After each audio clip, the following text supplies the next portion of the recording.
Ob polnoči se bodo znova zvišale cene naftnih derivatov. Liter neosvinčenega 95-oktanskega in 100-oktanskega bencina se bosta podražila za 2,5 centa. Dizelsko gorivo pa za 0,5 centa na rekordnih 1,387 evra. Liter kurilnega olja se bo podražil za 1,3 centa. Nekaj po 4:00 zjutraj se je na avtocestnem odseku Jesenice-Ljubljana pri izvozu Radovljica zgodila prometna nesreča, v kateri je 52-letni moški, sicer sopotnik vozilu, izgubil življenje. Voznica, po prvih podatkih francoska državljanka, je med prehitevanjem izgubila nadzor nad avtomobilom. Ta se je zaletel v breg in prevrnil. En sopotnik je zaradi hudih poškodb umrl na kraju nesreče, 46-letna voznica in še 2 sopotnika so ranjeni. Policija domneva, da je voznica zaspala za volanom.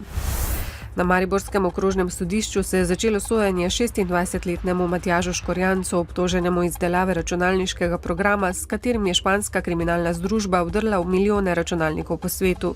Škorjanski mu grozi večletna zaporna kazen, je krivdo pred tem zanikal. Na zatožni klopi je tudi njegova nekdanja partnerica, ki je obtožena, da je pomagala pri pranju denarja, saj je Škorjancu posodila svoj transakcijski račun. Pranja denarja je obtožena tudi mati prvoobtoženega, ki pa zaradi zdravstvenih razlogov sojenja ne spremlja.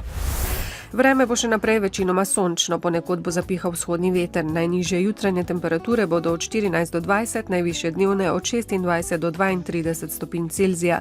V sredo in četrtek bo po večini sončno in malo manj vroče. V dnevniku televizije Maribor ne zamudite. Jeseni naj bi se podražila hrana, meso tudi do 20%.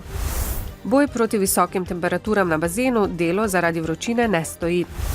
Študentje morajo za bivanje v domovih letos prvič oddati tudi elektronske vloge. Bodite z nami ob 18.